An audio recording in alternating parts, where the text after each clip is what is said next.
अस्सलाम वालेकुम दोस्तों, मेरा नाम आतिका मलिक है और एक बार फिर से आप सबका खुशामदीद है आपके अपने यूट्यूब चैनल आओ सीखे विद आतिका पे। तो दोस्तों, आज की इस वीडियो में हम बात करने वाले हैं कि तमहीदी सवालात कैसे बनाएं। और आज का जो हमारा उन्वान है यानी टॉपिक है, इसका नाम है चांद की कहानी। तो ये बीएड और डीएलएड वालों के लिए है, क्योंकि उन्हें टीचिंग जब उनकी लगती है तो उन्हें ये पढ़ाना पड़ता है।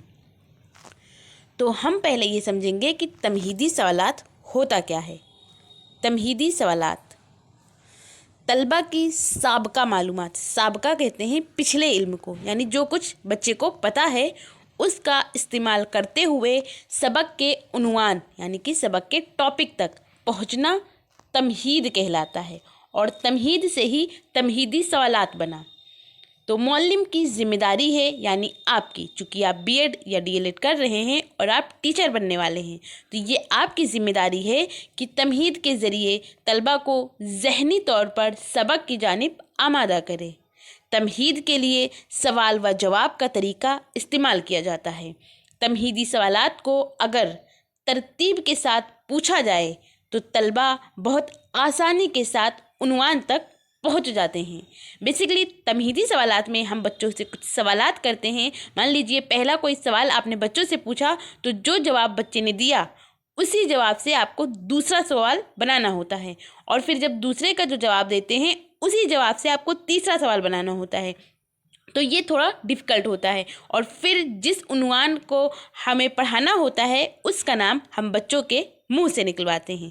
तो मैंने बनाने की कोशिश की है, आई होप आपको पसंद आए। तो आप अगर फाइल बना रहे हो तो 3 कॉलम बनाइए। पहला कॉलम होगा सीरियल नंबर, दूसरा होगा तलबा असतज़ा की सरगर्मियाँ, यानी आप कौन कौन से सवालात करेंगे उसके बारे में, और इसके बाद अगला जो कॉलम होगा वो होगा तालिबे इल्म के फ़ाल, यानी जो आपके स्टूडेंट्स होंगे वो क्या रिएक्ट करेंगे, क्या जवाब देंगे उसके बारे में। तो सवाल नंबर पहला आप पूछिए कि दिन के बाद क्या आता है। तो बच्चे बताएंगे रात, क्योंकि दिन के बाद तो रात आती है और रात के बाद दिन, तो यही चलता रहता है। फिर आप इसी रात से अगला सवाल बनाइए कि रात में आसमान कैसा होता है।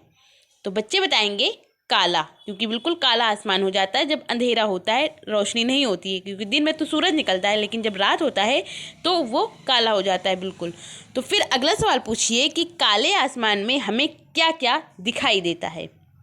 तो बच्चे बताएंगे चाँद, तारे, ये सारी चीज़ें। सूरज नहीं दिखाई देता है क्योंकि सूरज दिन में निकलता है, और जब सूरज निकलता है तो दिन होता है, रोशनी होती है। लेकिन जब काला आसमान होता है तो हमें चाँद दिखाई देता है, तारे दिखाई देते हैं। तो फिर आप इसी से अगला सवाल बनाइए, क्या आप चाँद की कहानी जानते हैं। तो बच्चे जानते होंगे तो बताएंगे, और नहीं जानते होंगे तो वो कहेंगे नहीं, और फिर वो खामोश हो जाएंगे। तो जब बच्चे मना करें या कहें कि नहीं जानते या खामोश हो जाएं, तो इसका मतलब ये हमारा मसला सवाल है, यानी इसी को अब हमें आगे पढ़ाना है। तो इसके बाद फिर आप बयान मकसद करिए, और उसमें अगर फ़ाइल बना रहे हो तो लिखिए, और अगर टीचिंग लगी हुई है तो आप उसमें बताइए कि तलबा आज हम सब मिलकर चाँद की कहानी के बारे में तफसीली से मुताला करेंगे। तो इस तरह आपका जो तमहीदी सवालात है वो बन गया। आई होप आपको ये चीज़ें पसंद आई हो और आपके लिए ये वीडियो यूज़फुल हो। अगर पसंद आई हो तो आप इसे लाइक करिए, और अगर चैनल पर पहली बार आए हैं तो चैनल को सब्सक्राइब कर बेल आइकन को ज़रूर प्रेस कर लें। और जो भी दोस्त आपके बीएड या डीएलएड कर रहे हैं और उन्होंने ऑप्शनल सब्जेक्ट अगर उर्दू लिया हुआ है तो उन तक इसको शेयर कीजिए। और आपको ये वीडियो कैसी लगी, अपना फीडबैक हमें कमेंट के ज़रिए ज़रूर बताइए। Thank you. हमेशा खुश रहिए।